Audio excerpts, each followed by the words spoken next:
To begin, open Settings on your handset.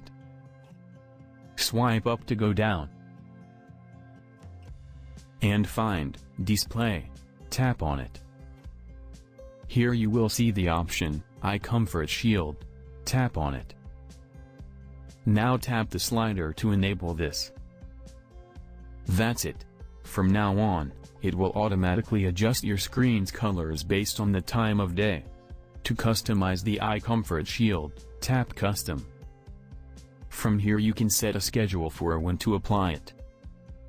You can choose Always On, to keep Eye Comfort Shield enabled at all times, or choose Sunset to Sunrise, or choose Custom, where you can choose the exact time you would like Eye Comfort Shield to turn on and off. You can also adjust the slider to change the screen's color tone. And also you can enable Enhanced Comfort to adjust color tones and contrast for more comfortable viewing at night.